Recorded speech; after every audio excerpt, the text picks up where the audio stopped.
कड़ाके की ठंड पड़ रही थी। गरीब टुनटुनी चिड़िया इस कड़कड़ाती ठंड में भी बिना गर्म कपड़े पहनकर बाजार में मोची की दुकान लगाए बैठी थी।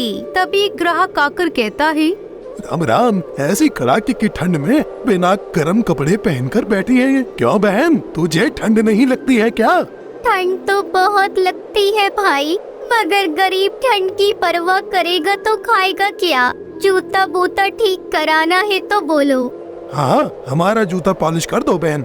ये कहकर ग्राहक टुनटुनी के सामने अपने जूते रख देता है और वो अपने कांपते हाथों से किसी तरह उसके जूते पॉलिश करके दे देती है। ये लो, हो गया जूता पॉलिश साहब। जूता पॉलिश का 10 रुपए बनता है। हाँ, ये लो 10 रुपए। उस दिन ज्यादा ही ठंड पड़ रही थी। ठंड के कारण टुनटुनी का रोम रोम कांपने लगा। आसपास सभी पक्षी गर्म स्वेटर और न जाने क्या क्या पहने हुए थे। उन सबको देखकर टुनटुनी मनी मन सोचती है। तब तक आप लोग कमेंट में बताएं 30 × 20 + 10 कितने होते हैं। काश मुझ गरीब के पास भी इन लोगों के माफिक कोई गरम स्वेटर या टोपा होता तो कितना मजा आता। काम करते समय ठंड से हाथ तो ना ठिठुरता। एक दिन कुछ ज्यादा ही ठंड पड़ रही थी और ठंड के कारण टुनटुनी की कपकपी बंदी थी। आज तो ये ठंड जान लेने पर ही तुल गई है, सहन नहीं हो रही है। देखो तो हाथ कैसे कांप रहे हैं, औजार उठाने तक की हिम्मत नहीं है। ये कहते कहते टुनटुनी की नजर एक तालाब की तरफ जाती है। कुछ दूर एक तालाब जल रहा था और एक कौआ खड़े आग ताप रहा था। ये देख टुनटुनी मनी मन खुश हो जाती है। अरे आग, टुनटुनी बेटा, तू जिंदा बची रहना चाहती है तो भाग कर आग सेक, वरना आज तो तू गई परलोक। ये कहकर टुनटुनी भागकर आग के पास जाकर खड़ी होती है। अब आई जान में जान, अब इस आग के पास से जरा भी नहीं हटूंगी। यही खड़ी रहेगी तो काम कौन तेरा बाप करेगा? टुनटुनी, कोई गरम स्वेटर या टोपा काहे नहीं खरीद लेती? अरे कालू भाई, इस धंधे की कमाई से नया टोपा तक तो बनवा नहीं पाती, फिर गरम स्वेटर या कंबल कहाँ से खरीदूं भाई? उस दिन शाम को टुनटुनी खाली हाथ घर लौटती है और उसके घर पहुंचते ही उसकी बेटी पिंकी चिड़िया आ जाती है। माँ, मुझसे ठंड बर्दाश्त नहीं होती माँ, मुझे एक स्वेटर दिला दो ना माँ। ये सुनकर टुनटुनी अपनी खाली जेब टटोलते हुए रोने लगती है और रोते रोते कहती है,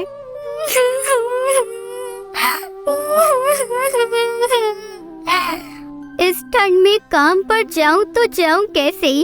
बिना गरम कंबल के मैं ठंड का सामना कैसे करूं पिंकी बेटा?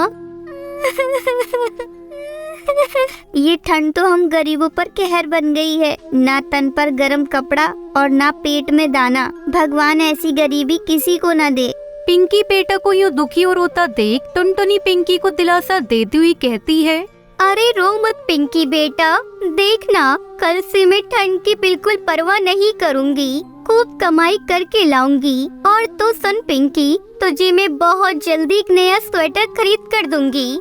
फिर उस दिन के बाद से टुनटुनी ठंड की परवाह करना छोड़ देती है। वो ठंड में कांपते हुए सारा दिन काम में जुटी रहती है। भले ही ये ठंड में मेरे प्राणी क्यों न चले जाए, पर जब तक पिंकी को गरम स्वेटर खरीद कर नहीं देती, मैं ऐसे ही काम में जुटी रहूंगी। इस तरह कई दिन बीत जाते हैं और इसी बीच एक स्वेटर बेचने वाला उसकी दुकान के पास आ जाता है। टुनटुनी उससे कहती है, भैया मुझे कोई सस्ता सा स्वेटर दिखा दो।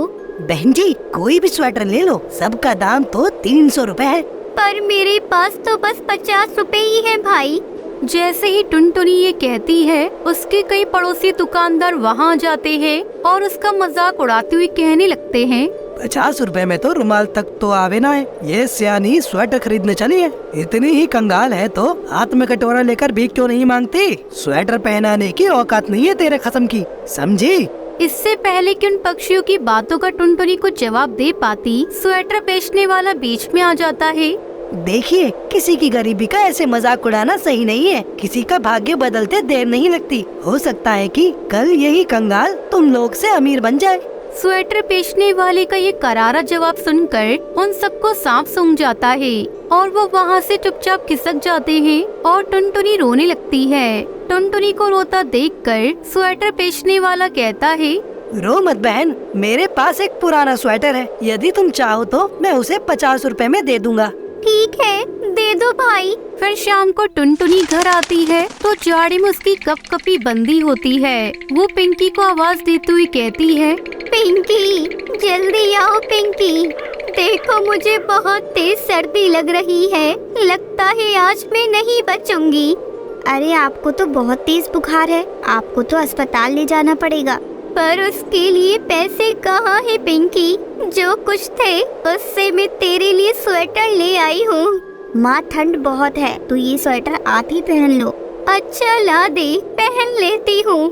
फिर टुनटुनी जैसे ही वो स्वेटर को पहनती है, अचानक से ठंड लगनी तो बंदी हो जाती है। साथ ही उसका बुखार और कपकपी भी गायब हो जाती है। वो आश्चर्य में पड़ जाती है और खुश होते हुए कहती है, पिंकी, अरे पिंकी, गजब हो गया पिंकी बेटा।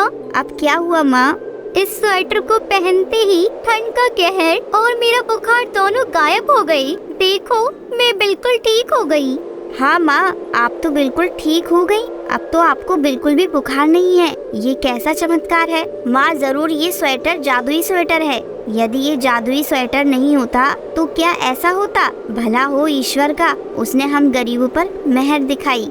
उस जादुई स्वेटर को पहनकर टुनटुनी ठंड के कहर से तो बचती ही है, साथ ही उसका मोची का धंधा भी खूब चलने लगता है। उस दिन के बाद से उसकी खूब कमाई होने लगती है और वो पिंकी के लिए बहुत सारे गर्म स्वेटर और कंबल खरीद पाती है। इस कहानी से हमें सीख मिलती है कि गरीबों की गरीबी का हमें कभी भी मजाक नहीं बनाना चाहिए। बहुत समय पहले की बात है, जंगल में बहुत ही सुंदर खूबसूरत बगीचा था। उस बगीचे में बहुत सारे पक्षी अपना घोंसला बनाकर अपने बच्चों के साथ रहते थे। उसी जंगल में टुनटुनी चिड़िया अपने 2 बच्चों के साथ आम के पेड़ पर घोंसले में रहती थी। उसी आम के पेड़ पर मिट्टू तोती भी अपने बच्चों के साथ रहती थी। एक दिन की बात है, टुनटुनी चिड़िया उदास अपने घोंसले में बैठी थी। टुनटुनी चिड़िया को उदास देखकर चमेली कौवी उसके पास आती है और कहती है, अरे टुनटुनी, क्या बात है? बड़ी उदास दिखाई दे रही हो। क्या बताऊं, अभी बच्चों ने जल्दी ही उड़ना सीखा है। 2-3 दिन से अकेले बाहर भी निकलने लगे हैं, पर आज इतनी देर हो गई, अभी तक वापस नहीं आए। परेशान क्यों होती हो? कभी न कभी तो बच्चों को बाहर निकलना ही था, घूम फिर कर वापस आ जाएंगे। थोड़ी देर बाद टुनटुनी चिड़िया ने चमेली कौवी से बोला, बहन, तुम जरा मिट्टू तोती से बच्चों के बारे में पूछो तो। वो अपने बच्चों को लेकर अभी लौटी है। सुबह मैंने अपने पिंकी और गोलू को उसके बच्चों के साथ जाते देखा था। तुम खुद क्यों नहीं पूछ लेती हो?